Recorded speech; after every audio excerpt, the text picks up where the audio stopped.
Lil Dicky is one of the rappers of all time, and Dave is one of the shows. My opinion on Lil Dicky before watching Dave was not much different than everyone else's.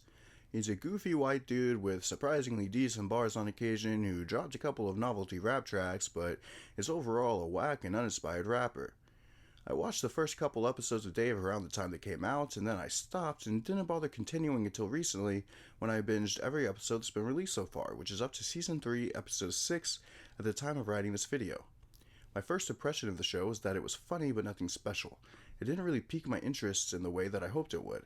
The biggest reason for this is because the first couple of episodes are more so setting up the characters and world building than they are doing anything special in the way of storytelling or examining mental health. I decided recently to binge watch the entire show, and I'm glad I did, because the show is great. Here's why. A lot of people compare the show to Atlanta, and I think that's a bit unfair to Dave. Atlanta is a show about rap and social issues. Dave touches on these, but it isn't what the show is about.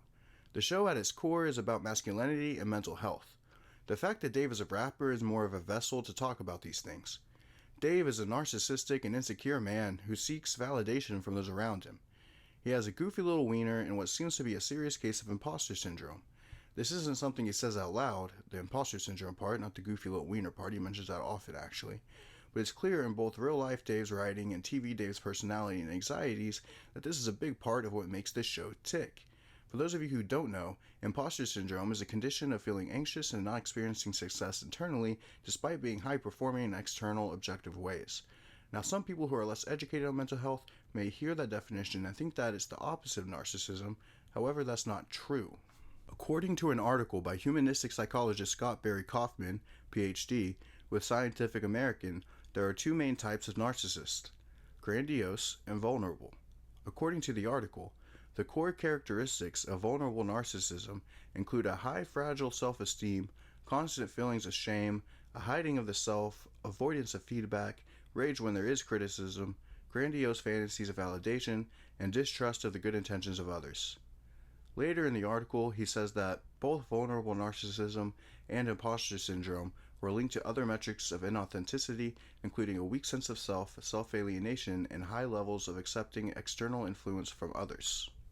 So it's very clear to me that narcissism and imposter syndrome are commonly linked, and it's also very clear that the character of Dave is both of these things. We see the way he handles his record label's reaction to his song Jail in the final episode of Season 1. He makes no attempt to listen to the criticism that the label communicates to him. Regardless of whether their criticism was completely justified or not, his complete disregard of it, along with his attempt to retaliate by releasing it on the Breakfast Club behind their back, definitely demonstrates vulnerable narcissism. Even though he finally decided to freestyle instead, his decision seems to be based more on personal optics, fear of getting fired, and disappointing his best friends than the effect releasing the song may have on the record label or, more importantly, the public as a whole. Simply put, even his reason for not going through with this retaliation seems to demonstrate vulnerable narcissism. For a lot of people, this character flaw seems to be way too big to the point of making the character unlikable. While I don't necessarily disagree that Dave can be a difficult character to like, I do disagree that it's a reason to dislike the show. In fact, the reason I'm talking about it so much is because I believe the exact opposite. The show delves deep into the life of a vulnerable narcissist in a way that makes for a complex and well-written character. The more negative characteristics displayed by a character creates more and bigger opportunities for character development or a more justified downfall depending on the direction of the character arc. On the other side, we also have Dave's real-life and TV show hype man, the much more likable Gaeta, who is diagnosed with bipolar disorder, again both in real life and the show. The inclusion of both of these characters creates an interesting juxtaposition. On the one side, we have a more self-righteous and unlikable character whose mental health struggles create someone more vulnerable and occasionally tragic. On the other hand, we have Gaeta, who is a much more likable and vulnerable character whose mental health struggles can make him seem colder and abrasive. This allows for some very interesting and complex emotions throughout their interactions with each other and with others within the context of the show. My personal favorite episode of Dave is the penultimate episode of the first season. In my opinion, this episode encapsulates everything I'm talking about in this analysis better than the rest. Near the beginning of the episode, we get what at the surface seems like a typical goofy boyfriend meets the family moment. But what seems interesting to me is that when you dig deeper into this interaction, especially in hindsight after the episode's conclusion, you can see that there's much more to it than that. Allie can usually deal with Dave's antics. The reason for it is that it's somewhat normalized in the world that they live in together. Taking Dave to meet her family, who seems to be fairly wealthy and posh, pulls them out of that world. This is an embarrassing moment for her, and when watching this scene with this in mind, you could cut the tension with a knife. Allie's parents see Dave as an irresponsible man-child, and of course, he can't help but to whip out that vulnerable narcissism we talked about earlier for them as well. Yeah. You know what? No need for quotes anymore. It's actually completely legitimate and borderline unbelievably successful. This interaction creates unease and shame within Allie, and is the first of many in a chain of events that will lead to the end of their relationship by the end of the episode. A lot of this is mostly hidden in subtext, likely in order to not tip you off to the relationship drama that will take place throughout the episode, which I think is very smart. It's also outside the scope of the main divisive element of the episode. Throughout the second act of the episode, we watch Allie get more and more unhappy with the way Dave is handling this trip. He's always talking or thinking about work.